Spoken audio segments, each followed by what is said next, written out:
اعوذ باللہ السمیع العلیم من الشیطان الرجیم بسم اللہ الرحمن الرحیم۔ محترم سامعین، میں ڈاکٹر حسن جمیل سندھو آپ سے مخاطب ہوں۔ آج کی اس ویڈیو میں انشاءاللہ تعالی میں آپ سے سورہ المائدہ کی مختصر تفسیر بیان کروں گا۔ اس سورت کی ابتدائی آیات میں اللہ رب العزت ہمیں وعدوں کی پاسداری کرنے کا حکم دیتے ہیں کہ جو بھی آپ کسی سے وعدہ کریں، کمٹمنٹ کریں، اس کو بہتر طریقے سے مکمل کریں، اس وعدے کو پورا کریں، نیکی کا حکم دیں اور برائیوں سے روکیں۔ قرآن پاک میں اور احادیث میں مختلف جگہوں پہ وعدے کی وفا کا حکم دیا گیا ہے، اور منافق کی جہاں پہ باقی نشانیاں بتائی گئی ہیں اس میں یہ بھی بتایا گیا ہے کہ وہ اپنے وعدوں کی خلاف ورزی کرتے ہیں۔ لہٰذا ہمیں چاہیے جب بھی ہم کسی سے کسی بھی قسم کا وعدہ کریں، کسی سے رقم لی ہے اس کی واپسی کا وعدہ رکھنا ہے، کسی جگہ پہ پہنچنے کا ہم ٹائم کسی سے فکس کرتے ہیں، وعدہ کرتے ہیں، اس کا ہم پورا کریں۔ شادی بیاہ میں ہم لوگ اکثر کرتے ہیں، اور دعوت جہاں پہ دی جائے وہاں پہ بھی ہم وقت پہ نہیں پہنچتے۔ ایک وعدہ ہمارا ان سے ہو چکا ہوتا ہے کہ ہم اس وقت پہ انشاءاللہ تعالی حاضر ہو جائیں گے، لیکن اس کو نہیں پورا کرتے۔ ڈیوٹی پہ جیسے ہم لوگ جاتے ہیں، جو ملازمین ہیں وہ ان کا حکومت کے ساتھ ایک وعدہ ہوتا ہے کہ اس وقت سے لے کر اس وقت ایک خاص وقت سے لے کے خاص وقت جو کچھ گھنٹے بنیں گے اس میں وہ اس وعدے کی پاسداری کرنا ان پر فرض ہے، تاکہ ان کی تنخواہ ان کے لیے حلال ہو۔ لیکن بہت سے لوگ اس وعدے کی پاسداری نہیں کرتے اور ان کے لیے ان کا رزق مکمل طور پہ حلال نہیں ہوتا۔ اللہ سے دعا ہے کہ ہمیں وعدوں کی پاسداری کی توفیق عطا فرمائے۔ مزید اللہ رب العزت فرماتے ہیں کہ نیکی کا حکم دو۔ امر بالمعروف و نہی عن المنکر کا قرآن پاک میں بہت سی جگہ پہ ذکر آیا ہے، اور احادیث میں بھی بہت سی جگہوں پہ ذکر آیا ہے۔ جب بھی آپ کسی معاشرے میں جہاں پہ آپ رہ رہے ہوتے ہیں، انبیاء کا بھی یہی شیوا رہا ہے کہ وہ لوگوں کو نیکی کی تلقین کیا کرتے تھے، ایک اللہ کی طرف بلاتے تھے، اللہ کے احکامات کی بجا آوری کا حکم دیتے تھے، اور ان کے اندر جو برائیاں ادھر رائج الوقت ہوتی تھیں ان کو منع کرتے تھے کہ ان سے اللہ تعالیٰ نے منع فرمایا، ان سے باز آ جاؤ۔ نبی پاک صلی اللہ علیہ وسلم بھی جب اس دنیا میں آئے تو کفار مکہ جو تھے وہ بت پرستی کرتے تھے، شرک کرتے تھے، شراب پیتے تھے، زنا کرتے تھے، جوا ان میں عام تھا، فال وہ نکالا کرتے تھے، بیٹیوں کو زندہ درگور کر دیا کرتے تھے۔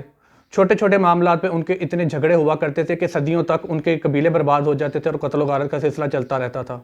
تو اللہ رب العزت نے فرمایا ان کو، نبی پاک صلی اللہ علیہ وسلم کو فرمایا کہ آپ ان کو نیکی کا حکم دیں، میری طرف بلائیں، اور ان کو برے کاموں سے روکنے کا حکم دیں۔ لیکن جیسا کہ تمام انبیاء کے ساتھ ہوتا آیا، نبی پاک صلی اللہ علیہ وسلم کے دور میں بھی، اور جیسا کہ آج کل بھی چل رہا ہے کہ لوگ جو ہیں اسلام کی اور جو اللہ تعالیٰ کی بتائی ہوئے احکامات پر عمل نہیں کرتے، وہ اپنے آباء و اجداد کے دین کو ہی بہتر سمجھتے ہیں۔ یہی معاملہ تب تھا، یہی معاملہ آج کل ہے کہ لوگ خود سے ریسرچ نہیں کرتے، لوگ خود تحقیق نہیں کرتے دین میں کہ اللہ تعالیٰ ہم سے قرآن پاک میں کیا کہنا چاہتے ہیں۔ ہمیں چاہیے کہ ہم قرآن پاک کو ترجمہ سے پڑھیں، احادیث کا ترجمے سے مطالعہ کریں، اور جہاں کہیں میں مشکل پیش آئے مستند علماء سے اس کی رہنمائی لیں۔ لیکن ہوتا یہ ہے کہ ہم آباء و اجداد کے دین کی پیروی سے نہیں ہٹتے۔ تو اللہ رب العزت فرماتے ہیں تو اب اپنے آباء و اجداد کی پیروی سے ہٹ جاؤ، اگر وہ گمراہ ہوں گے تو تم بھی ان جیسے ہو جاؤ گے۔ اگلی آیات میں اللہ رب العزت نے حلال اور حرام کھانوں کا فرمایا ہے۔ اللہ رب العزت فرماتے ہیں کہ تمام چوپائے تم پر حلال کر دیے گئے ہیں، تم ان کا شکار کرو، ان کا گوشت حاصل کرو، ان سے دودھ حاصل کرو، لیکن مردار، خنزیر، خون اور ایسا کھانا کہ جو جس پر اللہ رب العزت کے بجائے کسی دوسرے کا نام لیا جائے، وہ اللہ رب العزت نے حرام قرار دے دیے گئے۔ اور اللہ تعالیٰ فرماتے ہیں کہ حلال چیزیں کھاؤ، حرام سے بچو، اور کوئی بھی ایسا مت کہو کہ میں نے فلاں چیز کو اپنے اوپر حرام کر لیا۔ اللہ تعالیٰ کی بتائی ہوئی حلال، طیب، پاک چیزوں پہ عمل کریں، ان پہ وہ استعمال کریں، اور اللہ تعالیٰ کا شکر بجا لائیں۔ یہی اللہ تعالیٰ کی وحدانیت کا، اس کی ربوبیت کا اقرار ہے۔ مزید آگے جا کے حضرت ابراہیم کا واقعہ حضرت آدم کا واقعہ بیان ہوا ہے کہ ان کے ایک بیٹے نے دوسرے بیٹے کو کسی وجہ پر آ کے قتل کر دیا، اور تب وہ کائنات کا پہلا قتل تھا، اور اس کے بعد سے اب تک جتنے بھی قتل ہوتے آتے ہیں اس میں سے ہر قتل کا ایک حصہ قابیل کے حصے میں لکھا جاتا ہے، جس نے حابیل کو قتل کیا۔ تو اللہ رب العزت فرماتے ہیں کہ جس نے کسی ایک انسان کو قتل کیا گویا اس نے تمام نسل انسانیت کا قتل کیا، اور جس نے کسی ایک انسان کو بچایا اس نے گویا تمام نسل انسانیت کو بچایا۔ عمدن قتل جو ہے، جان بوجھ کر کسی کو قتل کرنا، اس کی معافی نہیں ہے۔ اللہ رب العزت بڑے سخت ناراض ہوتے ہیں، اور اس کے لیے جہنم کا ٹھکانہ ہے، اور اس کی سزا صرف اور صرف قصاص ہے، تاکہ دوسرے لوگ جن کا قتل ہوا ہے وہ معاف فرما دیں۔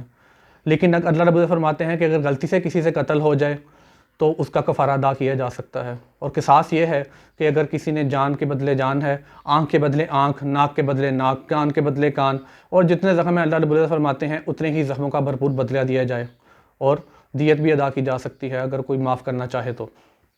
اور وہ اللہ تعالیٰ ان کو زیادہ اجر دیں گے جو معاف فرما دیں گے۔ اگلی آیات میں شرک کا ذکر آتا ہے کہ اللہ رب العزت نے حضرت عیسیٰ کو کا واقعہ بیان فرمایا ہے کہ روز قیامت وہ حضرت عیسیٰ سے پوچھیں گے کیا میں نے تمہیں کہا تھا کہ تم ان کو بتاؤ کہ تم میرے بیٹے ہو؟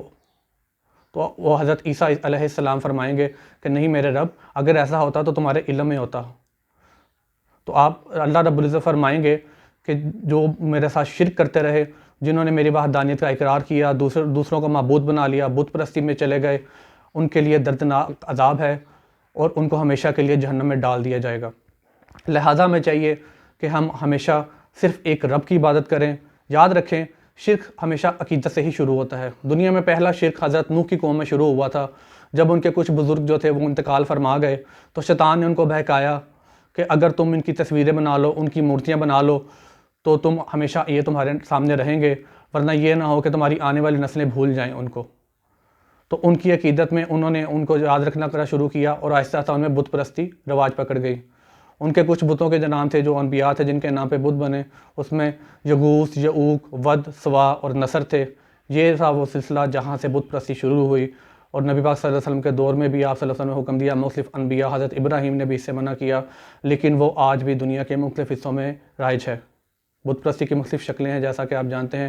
اللہ سے دعا مانگنی چاہیے کہ اللہ ہمیں ہر قسم کے شرک سے محفوظ رکھے، اپنے سیدھے راستے پر چلنے کی توفیق عطا فرمائے، ہمیں ایسا کامل مسلمان بنائے جو خود بھی نیکی کے کام کرے، دوسروں کو بھی نیکی کی تلقین کرے اور دوسروں کو برے کاموں سے روکنے کی توفیق دے۔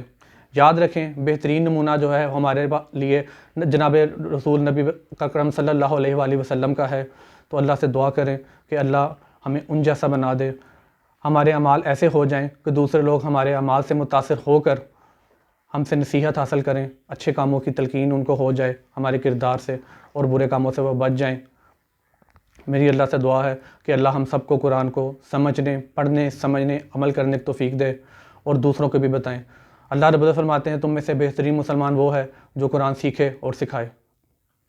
آپ سے دعاؤں کا طلبگار ڈاکٹر حسن۔ السلام علیکم ورحمۃ اللہ وبرکاتہ۔